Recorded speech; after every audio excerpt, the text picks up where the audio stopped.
हांडा एक ऐसा टीनेजर था जिसे स्वयं से गहरी घृणा थी।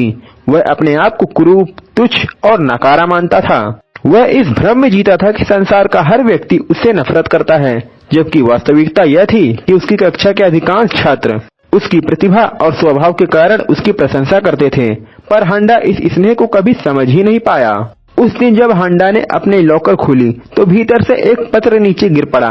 उसने सोचा कि अभी शायद उन्हीं भयावह धमकी भरे पत्रों में से एक होगा जो उसे मध्य विद्यालय में मिला करते थे। उसने बिना पढ़े ही पत्र को मोड़ा और कचरे के डिब्बे में फेंक दिया। जैसे ही मुड़कर जाने को हुआ तभी एक कन्या जूरी ने उसे रोक लिया। वह साधारण रूप रंग की थी। उसका सिर अनुपात से कुछ बड़ा था, किंतु उसमें एक स्पष्टता थी। उसने हांडा को झिड़कते हुए कहा, तुम कितने निर्दयी हो। वह प्रेम पत्र मेरी सखी ने रात भर जाग कर लिखा था और तुमने उसे यूं ही फेंक दिया। हांडा ने उसकी बात पर अधिक ध्यान नहीं दिया, क्योंकि उसकी चेतना में उस समय केवल एक ही विचार कौंध रहा था। वह लड़का जिसे सब माइनक्राफ्ट कहते हैं शायद उससे झगड़ा करने वाला है। घबराए हुए स्वर में हांडा ने जूरी से पूछा, तुम लोग मुझसे चाहते क्या हो? इस पर जूरी के साथ खड़ी मू नामक लड़की ने चुपचाप कहा, स्कूल के बाद व्यायामशाला के पीछे मिलना। हांडा का मन शंका से भर गया। कहीं ये लोग मिलकर उसे पीटने की योजना तो नहीं बना रहे। इस चिंता से छुटकारा पाने के लिए उसने कक्षा में बैठकर चित्र बनाना शुरू कर दिया। पर तभी अध्यापक ने उसकी गतिविधि देख ली और उसे श्याम पट पर बुला लिया। उन्होंने एक कठिन गणितीय समस्या हल करने को कहा। हांडा गणित में अत्यंत निपुण था, सो उसने झटपट एक चित्रकूची उठाई और उत्तर लिख दिया। सभी छात्र चकित रह गए। अपना कार्य पूरा कर वह पुनः अपनी सीट पर लौट आया और सोचने लगा कि वह मुंह और उसके गोलेम जैसे मित्र माइनक्राफ्ट से कैसे निपटेगा। जूरी ने देखा कि हांडा उसकी ओर देख रहा है। उसे भ्रम हुआ कि शायद हांडा उसके प्रति आकृष्ट हो रहा है, किंतु वह अपनी सखी मुंह की मित्रता को एक लड़के के लिए जोखिम में नहीं डालना चाहती थी। उसी क्षण हांडा ने चुपचाप एक केला उसके डेस्क पर रख दिया। जूरी की धड़कनें तेज हो गई। क्या वह प्रेम का संकेत था? वह घबराई किंतु रोमांच से भर उठी। दोपहर में मुंह जूरी की कक्षा में दोपहर का भोजन करने आई। खाते समय मुंह अपने सौंदर्य की प्रशंसा करने लगी। मैं तो स्कूल की सबसे सुंदर लड़की हूँ, ऐसा उसने कहा। यह सुनकर जूरी के मन में प्रतिस्पर्धा का बीज पड़ गया। वह हांडा का ध्यान मुंह से हटाकर स्वयं की ओर आकर्षित करना चाहती थी। स्कूल का दिन समाप्ति की ओर बढ़ रहा था। हांडा भीतर ही भीतर बेहद घबराया हुआ था। वह अब तक यह नहीं तय कर पाया था कि मुंह से कैसे निपटे। एक क्षण को तो उसके मन में भाग जाने तक का विचार आया, इस पूरे मामले से दूर अनजान बनकर निकल जाना।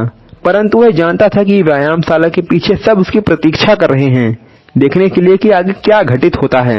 गहरी सांस लेकर हांडा ने अपना बैग उठाया और बाहर चल दिया, ऐसा दिखाते हुए कि मानो उसमें आत्मविश्वास हो, जबकि भीतर से वह कांप रहा था। उसे तनिक भी ज्ञात नहीं था कि वह जूरी और मुंह दोनों ही उसके प्रति आकर्षित हो चुकी थीं और दोनों ही उसके आने की उत्सुकता से राह देख रही थी। हांडा को इस प्रेम त्रिकोण की कल्पना तक नहीं थी। वह तो बस सीधा सा उत्तर चाहता था। जैसे ही वह अपने सहपाठियों के पास पहुंचा, उसने सीधा सा प्रश्न किया, यह बैठक किस लिए है? जूरी ने उसकी ओर तीखी दृष्टि फेंकी और कहा, बहाना बनाना बंद करो, तुम जानते हो सब कुछ। उधर मुंह जो पहले से ही तैयार कर चुकी थी, धीरे धीरे आगे बढ़ी। एक और प्रेम पत्र उसे सौंपने लगी, पर इससे पहले कि वह पत्र दे पाती, जूरी ने झपट्टा मारा और पत्र उसके हाथ से छीनकर नीचे गिरा दिया। अरे माफी चाहती हूँ, गलती से हुआ, जूरी ने कहा। लेकिन हर बात जब मुंह फिर प्रयास करती, जूरी फिर वही करती रही। आखिरकार जूरी ने मुंह को गले से पकड़कर उसे जोर से जकड़ लिया, जैसे किसी फिल्म दृश्य में होता है। हांडा स्तब्ध खड़ा था, समझ ही नहीं पा रहा था कि यह सब क्या हो रहा है। जूरी ने उसकी ओर मुड़ते हुए चेतावनी दी, इस बार मुंह से दूर रहना। यह मासूम दिखती है पर भीतर से अंधकार से भरी है। इसका सिर तो किसी ईंट के टुकड़े जैसा दिखता है। हांडा को ना तो कुछ समझ में आ रहा था और न ही वह प्रतिक्रिया दे पा रहा था। बस वह खामोश खड़ा था। अपनी बात स्पष्ट करने के लिए जूरी ने मुंह को जमीन पर धक्का दे दिया और बेहुदी हरकतें करते हुए दिखावा करने लगी कि वह उससे लड़ रही हो। अगर तुम कभी इससे जुड़े तो तुम्हें यही दर्द झेलना पड़ेगा, उसने ऐसा नाटकीय स्वर में कहा। कुछ ही पलों बाद वह थककर बोली, हमें भूल जाओ, अपनी जिंदगी में आगे बढ़ो। इस पूरे तमाशे से त्रस्त होकर हांडा मुड़ने लगा। जाते जाते उसने दोनों लड़कियों से कहा, तुम दोनों को अपनी मित्रता की कद्र करनी चाहिए। ऐसे मूर्खतापूर्ण झगड़ों के लिए इसे मत गंवाओ। मुंह ने एक बार फिर से पत्र पढ़ने के लिए मजबूर करने की कोशिश की, पर हांडा ने व्यंग्य में कहा, क्यों ना ये पत्र सेंटा क्लॉज को भेज दे। मुंह अपमानित और आहत होकर रोने लगी। तब तक रोती रही जब तक कि सूरज अस्त नहीं हो गया। यह दृश्य देख के जूरी का दिल पसीज गया। उसने मुंह से कहा, हांडा को जीतने के लिए हमें मिलकर ऐसा प्रेम पत्र लिखना होगा जिसे वे ठुकरा ही न सके। अगले दिन विद्यालय में नई कक्षा प्रतिनिधि के चुनाव होने वाले थे। इसावा, जो 10 वर्षों से यह पद संभाल रहा था, पूरी तरह आश्वस्त था कि वह फिर से चुना जाएगा, किंतु हांडा की बढ़ती लोकप्रियता के कारण उसे भी कक्षा प्रतिनिधि पद के लिए नामांकित कर दिया गया। और यह बात इसावा को बहुत खली। उसका मानना था कि हांडा, जिसे वह दिल तोड़ने वाला कहता था, उसको इस पद की कोई आवश्यकता नहीं थी। दूसरी ओर हांडा को पूरा विश्वास था कि उसके सहपाठी उसे केवल परेशान करने के लिए नामांकित कर रहे हैं। फिर भी उसने खेल में भाग लेने का निश्चय किया, यह सोचकर कि इसावा ही अंततः जीत जाएगा। जब मतदान हुआ तो परिणाम चौंका देने वाला था। इसावा और हांडा के बीच बराबरी का मुकाबला हो गया। शिक्षक ने सुझाव दिया कि टाई तोड़ने के लिए पत्थर, कागज, कैंची का एक सरल खेल खेला जाए। इसावा को यह बचकाना प्रस्ताव बेहद बचकाना लगा, परंतु चूंकि पूरी कक्षा इस विचार का समर्थन कर रही थी, उसने अनिच्छा से स्वीकृति दे दी। खेल शुरू होने से पहले हांडा ने आत्मविश्वास से कहा, मैं हर बार पत्थर ही चुनूंगा। इसावा को उसकी बात पर संदेह हुआ। उसे लगा कि यह कोई चाल है। पहले दौर में इसावा ने उसकी बात को नजरअंदाज किया और हार गया। लज्जित होकर उसने एक और अवसर मांगा। दूसरे दौर में इसावा ने जीत हासिल की। जब निर्णायक तीसरे दौर की बारी थी, इसावा ने सोचा कि वह कागज चुनेगा ताकि पत्थर को हरा सके, परंतु वह अधिक सोचने के कारण घबरा गया। उधर हांडा ने अपनी बात के अनुसार फिर से पत्थर ही चुना और वह जीत गया। जीतने के बावजूद हांडा को लगा कि इसावा ने किसी चाल से उसे पद की जिम्मेदारी थमा दी है। उसने तुरंत घोषणा की कि वह प्रतिनिधि बनने से इनकार करता है, यह कहते हुए कि उसके पास और भी महत्वपूर्ण कार्य हैं। इस पर कुछ सहपाठियों ने उसे अभिमानी और असभ्य कहा, परंतु इसावा ने उसकी आलोचना का विरोध किया। उसने कहा, हांडा के व्यवहार में मैंने नेतृत्व का एक महत्वपूर्ण पाठ सीखा है। इसावा ने पद त्यागने का निश्चय किया और हांडा को प्रतिनिधि घोषित कर दिया। जब हांडा कक्षा में लौटा और देखा कि उसके नाम के आगे प्रतिनिधि लिखा है, तो वह क्रोधित हो गया। उसे लगा कि सब उसका मजाक उड़ा रहे हैं। इसावा ने स्थिति स्पष्ट की। उसने स्वेच्छा से पद त्यागा था और यह वचन दिया था कि अधिकांश कार्य वही संभालेगा। उधर कक्षा के बाहर लड़कियों के बीच एक नई चर्चा छिड़ी हुई थी, एक नए छात्र रियो के विषय में। रियो एक किशोर मॉडल था, उज्जवल त्वचा, लंबे रेशमी बाल और मनमोहक मुस्कान वाला। अब तक वो विद्यालय का सबसे लोकप्रिय छात्र माना जाता था, किंतु हाल ही में हांडा के रहस्यमय स्वभाव ने रियो की चमक फीकी कर दी थी। ईर्ष्यालु होकर रियो ने लड़कियों से पूछा, तुम्हें कौन अधिक आकर्षक लगता है, मैं या हांडा? लड़कियों ने स्वीकारा कि भले ही रियो का चेहरा सुंदर था, परंतु हांडा के शांत विनम्र स्वभाव में एक अलग ही आकर्षण था। इस उत्तर से खिन्न होकर रियो ने निश्चय किया वह पूरे दिन हांडा का पीछा करेगा, यह जानने के लिए कि उसके आकर्षण का रहस्य क्या है। परंतु रियो ने जो खोजा वह बिल्कुल ही अनोखा था। हांडा को आवारा बिल्लियों के प्रति अत्यधिक लगाव था। वह हांडा का पीछा करते हुए एक स्थानीय बाजार तक पहुंच गया, जहां कुछ प्रतिभा खोजी एजेंट्स नए मॉडल्स की तलाश में थे। रियो को चिंता हुई कि कहीं हांडा उसकी जगह न ले ले। वह दौड़ता हुआ उन एजेंट्स को रोकने पहुंचा, किंतु उनमें से एक एजेंट ने रियो को पूरी तरह नजरअंदाज किया और सीधे हांडा की ओर बढ़ गया। उसने हांडा को एक मॉडलिंग अनुबंध की पेशकश की और एक कीमती जैकेट देते हुए कहा, तुम विश्व प्रसिद्ध हो सकते हो। हांडा इस अचानक मिले ध्यान से असहज हो गया। उसने प्रस्ताव ठुकरा दिया और जैकेट को रियो के चारों ओर लपेटते हुए कहा, बेघर बच्चों को भी स्टाइलिश कपड़े पहनने का हक है। हांडा का यह सरल पर करुणामय भाव रियो को भीतर तक छू गया। उसी क्षण उसने मॉडलिंग की दुनिया को अलविदा कह दिया और संकल्प लिया कि अब वह भी हांडा की तरह निस्वार्थ जीवन जिएगा। अगली सुबह इसावा ने हांडा को एक पैकेट सौंपा। उसे एक छात्र आकिने तक पहुंचाना था, जो एक वर्ष से विद्यालय नहीं आया था। हांडा सोच में पड़ गया, जो व्यक्ति तस्वीर में इतना भला दिखता है वह स्कूल क्यों छोड़ देगा। जब वह आकिने के अपार्टमेंट पहुंचा, उसने दरवाजा खटखटाया, पर कोई उत्तर नहीं मिला। जैसे वह पैकेट दरवाजे के पास रखने वाला था, तभी एक विशालकाय पुरुष वहां आ खड़ा हुआ। पूछा, क्या काम है? हांडा ने विनम्रता से बताया कि वह केवल आखी के लिए एक पैकेट देने आया है। हांडा आश्चर्यचकित रह गया जब उस दैत्याकार पुरुष ने स्वयं को आखी बताया। वह विश्वास ही नहीं कर पा रहा था कि तस्वीर का वह कोमल चेहरा अब इतने विशाल शरीर में बदल चुका है। आकी ने बताया कि विद्यालय में उसके स्त्री सुलभ चेहरे का उपहास बनाया जाता था। लड़के उसे अजीब मानकर दूर रहते थे और लड़कियां उससे जलती थी, क्योंकि वह उनसे अधिक सुंदर था। खुद को तिरस्कृत और अवांछित मानते हुए उसने विद्यालय छोड़ दिया और घर में ही बंद हो गया। एक दिन टीवी पर उसने एक बॉडी बिल्डिंग विज्ञापन देखा और उसने अपने आप को बदलने का निर्णय लिया। नियमित व्यायाम करते हुए उसने अपने शरीर को इतना बलशाली बना लिया कि अब वो स्थानीय गुंडों को भी पराजित कर देता है। अब जब वह भयभीत करने वाला योद्धा बन चुका था तो उसे लगा कि उसे विद्यालय की कोई आवश्यकता नहीं। उसने हांडा से कहा, मुझे समझाने की कोशिश मत करना, मैं नहीं लौटूंगा। हांडा को उसकी कहानी में कोई विशेष रुचि नहीं थी। उसने चुपचाप पैकेट उसकी ओर बढ़ा दिया, परंतु आकी ने इस सरल से इशारे को गलत समझ लिया। उसने सोचा कि हांडा उससे लड़ाई करना चाहता है। गलत फहमी में आकी ने एक हथियार उठा लिया और लड़ने की तैयारी करने लगा, किंतु उससे पहले कि कुछ होता, अचानक कुछ सड़क के गुंडे वहां आ धमके और हमला कर दिया।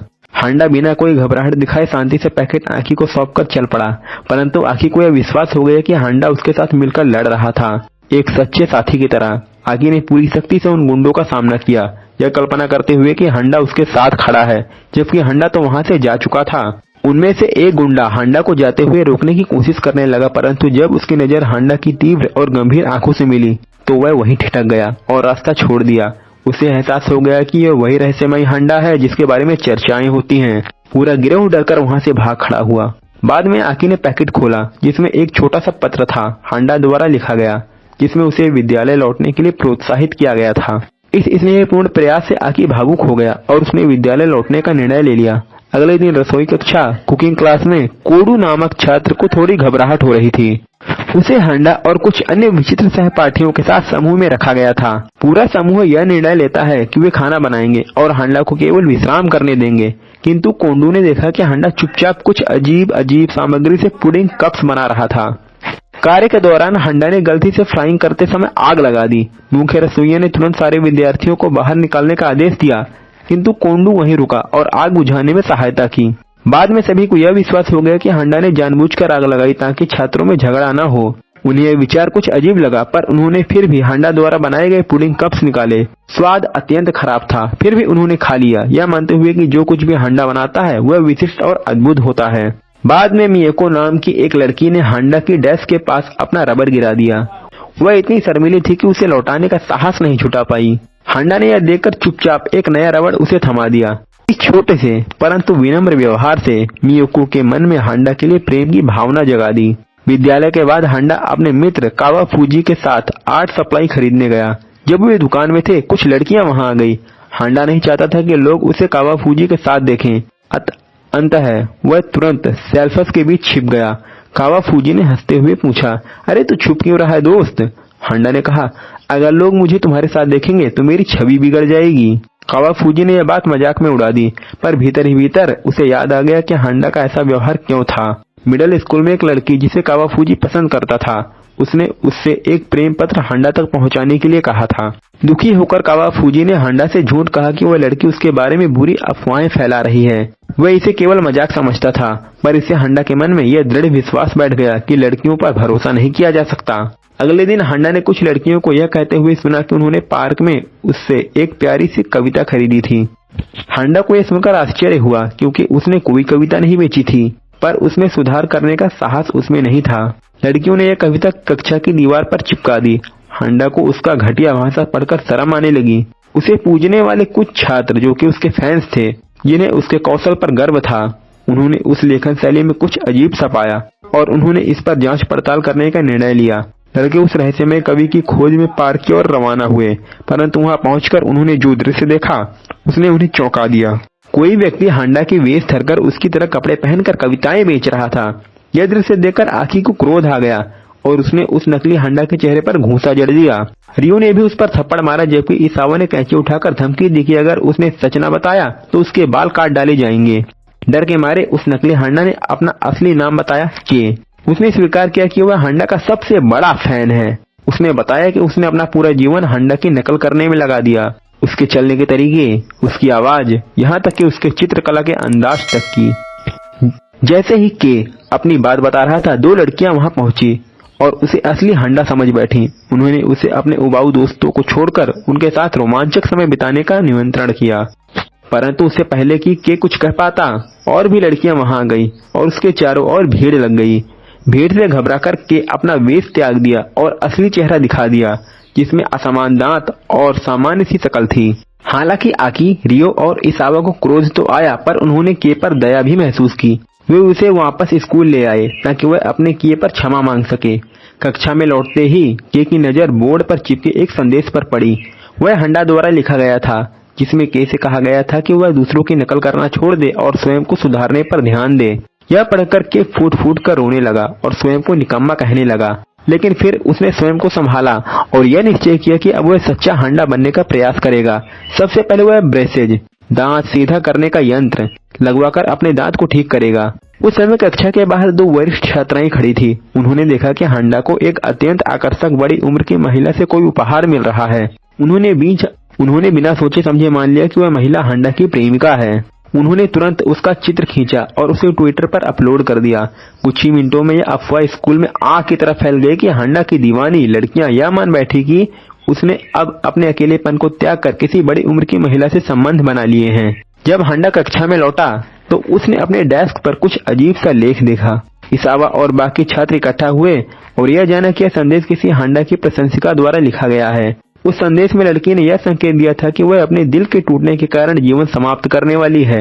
वे इस स्थिति को ठीक से समझ नहीं पाए थे कि तभी एक लड़का कक्षा में दौड़ता हुआ आया और चिल्लाया। स्कूल की इमारत में हड़कंप मच गया और सभी लोग जल्दी जल्दी छत की ओर दौड़ने लगे। जहाँ मियुको किनारे पर खड़ी थी, वहाँ एक नाटकीय गीत गाने लगी, जिसमें उसने बताया कि हांडा द्वारा दिए गए रबड़ के बाद से उसकी जिंदगी पूरी तरह बदल चुकी थी। वह स्वीकार करती है कि अब वह पढ़ाई पर ध्यान नहीं दे पाती, क्योंकि उसकी आंखों के सामने सिर्फ हांडा का चेहरा ही रहता है। अब यह विश्वास करते हुए कि हांडा ने उसे छोड़कर किसी दूसरी महिला से प्रेम करना शुरू कर दिया है, मियुको को लगता है कि जीने का कोई कारण ही नहीं बचा। उसने घोषणा की कि वह खुद को हांडा के देवी हाथों के सम्मान के लिए बलिदान कर देगी। जैसे ही मियुको कूदने के लिए तैयार हुई, उसने अचानक पीछे मुड़कर देखा कि हांडा को खड़ा पाया। हांडा को समझ में नहीं आ रहा था कि यह क्या हो रहा था, लेकिन मियुको उसकी माफी का इंतजार कर रही थी। इसके बजाय हांडा ने अपने डेस्क को देखा और उसे ऐसा समझने लगा कि जैसे वह कोई व्यक्ति हो। हांडा ने डेस्क से कहा, तुम्हें बुरा नहीं लगना चाहिए, कुछ भी तुम्हारी जगह नहीं ले सकता। मियुको को यह लगा कि यह शब्द हांडा ने उससे कहे थे। वह भावनाओं से अभिभूत होकर रोने लगी और अब उसने कूदने का मन बदल दिया। उसके दोस्त उसकी ओर दौड़े और उसे गले लगा लिया, उसे यह बताते हुए कि उसने सही फैसला लिया। बाद में जब मियुको फव्वारे के पास बैठी थी और रो रही थी, वह आकर्षक महिला जो हांडा के साथ थी मियुको के पास आई। महिला ने शिष्टता से मियुको से पीटीए मीटिंग के स्थान के बारे में पूछा। तभी मियुको को सच्चाई का एहसास हुआ। वह सुंदर महिला हांडा की माँ थी। यह रहस्य जानकर मियुको बेहद खुश हो गई और उसने दौड़ते हुए बाकी लड़कियों को बताया कि हांडा किसी के साथ डेटिंग नहीं कर रहा है। इस बीच हांडा अपनी माँ और शिक्षक के साथ एक बैठक में फंसा हुआ था। उनसे सलाह दी गई कि वह अपने सहपाठियों से अधिक सामाजिक बने। हांडा ने वादा किया कि वह प्रयास करेगा, लेकिन जब भी उसने किसी से बात करने की कोशिश की, उसके सहपाठी उसे बहुत परफेक्ट मानते थे और उसके साथ अजीब व्यवहार करते थे। यह देखकर हांडा निराश हो गया और उसने कोंडू से बात करने का फैसला किया, जो स्कूल का सबसे सामान्य लड़का था। हालांकि हांडा की मित्रता की कोशिश थोड़ी अजीब और डरावनी सी लगी, लेकिन कोंडू ने फिर भी उसे सजीवता से जवाब दिया और उसे प्रोत्साहित किया। हांडा उस दिन घर लौटा और उसे महसूस हुआ कि उसने बहुत कुछ बड़ा हासिल किया है, जैसे उसने नोबेल पुरस्कार जीत लिया हो। थोड़ी छुट्टियों के बाद स्कूल फिर से शुरू हुआ। उप प्रधानाचार्य ने दो छात्रों को स्कूल के प्रांगण में घूमते हुए डांटा, लेकिन एक लड़की ने उन पर आरोप लगाया कि वह उनकी टर्की स्लाइस देख रहा था। इससे पहले कि मामला कुछ और बढ़ता, छात्र परिषद की अध्यक्ष साको ने कदम रखा। उसने साहसिकता से धमकी दी कि यदि उप प्रधानाचार्य ने पीछे हटकर माफी नहीं मांगी तो वह उसके सीक्रेट ओनली फैंस अकाउंट का खुलासा कर देगी। लज्जित उप प्रधानाचार्य बिना कुछ कहे तुरंत वहां से चला गया। लड़कियां साको के समर्थन में चीख पड़ी और उसे सराहा। उनकी नायक के रूप में साको को उपहारों से नहलाया गया और उसने गर्व महसूस किया कि वह स्कूल की लड़कियों के लिए एक आदर्श और नेतृत्व का उदाहरण बन चुकी है। हालांकि उसका मूड तब बिगड़ गया जब उसने हांडा को अपने दोस्तों के साथ चलते हुए देखा। साको, जिसे यह विश्वास था कि सभी पुरुष मुसीबत होते हैं, यह देखकर चिढ़ गई कि हांडा इतनी आसानी से अपने महिला समर्थकों का ध्यान आकर्षित कर रहा था। ईर्ष्यालु और डिटरमाइंड होते हुए उसने हांडा को नीचे दिखाने की योजना बनाना शुरू कर दी।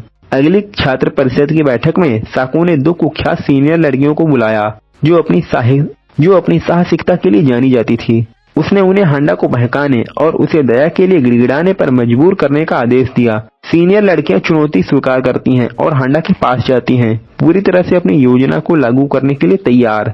लेकिन जैसे वे शुरू होती हैं, हांडा, जो अनजान था कि वो क्या करने वाली है, बगल में खड़ी बेघर बिल्लियों से कहता है कि यह कितना जरूरी है कि हम अधिक मांस ना खाएं, बल्कि स्वस्थ रहें। वहां मौजूद लड़कियां जो उनकी बातें सुन रही थी, अपने व्यवहार पर पुनर्विचार करने लगी। उन्होंने अपनी योजना को छोड़ दिया और अपने तरीके बदलने का निर्णय लिया, जिससे साको को भारी निराशा हुई। साको जो इस असफलता से गुस्साई हुई थी, उसने अपनी परिषद के अन्य सदस्यों को हांडा को पकड़ने का आदेश दिया। जब हांडा वहां पहुंचा तो साको ने घोषणा की कि अगर उसके खिलाफ सजा यह होगी कि उसे पूरे साल भर एक लड़की की यूनिफॉर्म में रहना होगा। हांडा पूरी तरह से भ्रमित था और उसे बिल्कुल समझ में नहीं आया कि वह क्या कर रहे। उसे पूरी तरह से समझ नहीं आ रहा था कि वह क्या कह रही थी। विचित्र उपाध्यक्ष ने उसे यह विचार अपनाने के लिए प्रेरित किया, लेकिन हांडा से निर्णय लिया कि वह किसी हंसी का पात्र नहीं बनेगा और उसने साको और उसकी टीम से बचने की कोशिश की। अब साको और उसकी टीम हांडा का पीछा करने लगी। वे उसे पकड़ने के लिए स्कूल के गलियारों में दौड़ रहे थे। उनके हाथों में स्कर्ट थी और वे शरारती ढंग से हंस रहे थे। हांडा बचने की पूरी कोशिश कर रहा था, लेकिन वे उसे कोने में लाकर घेर लेते हैं। इस उथल पुथल के दौरान उपाध्यक्ष ने गलती से हांडा को टक्कर मारी, जिससे वह गिरकर सीढ़ियों से नीचे गिर गया। एक नाटकीय मोड़ में हांडा सीधे साको पर गिरा, जैसे किसी रोमांटिक फिल्म में होता है। जब साको ने होश संभाला तो उसे यह देखकर डर लगा कि हांडो के ऊपर लेटी हुई थी। हालांकि उसके दोस्तों ने उसे बताया कि हांडा ने उसे गंभीर चोट से बचाया था। साको धीरे धीरे यह महसूस करने लगी कि हो सकता है उसे हांडा के लिए कुछ भावनाएं हों। उसने उपाध्यक्ष को उसकी अनुप्रेरणा। तो दोस्तों, आज की कहानी आपको कैसी लगी मुझे कमेंट बॉक्स में जरूर बताना, और अगर आपको इसका पार्ट 2 चाहिए तो इस वीडियो पर 50 लाइक्स कर देना। और अगर आपको आज की वीडियो पसंद आई है तो आपको एंड स्क्रीन पर दिखने वाली वीडियो भी जरूर पसंद आएगी, उसको भी जरूर देखना। मिलते हैं अगले वीडियो में, तब तक के लिए बाय बाय, सायोनारा।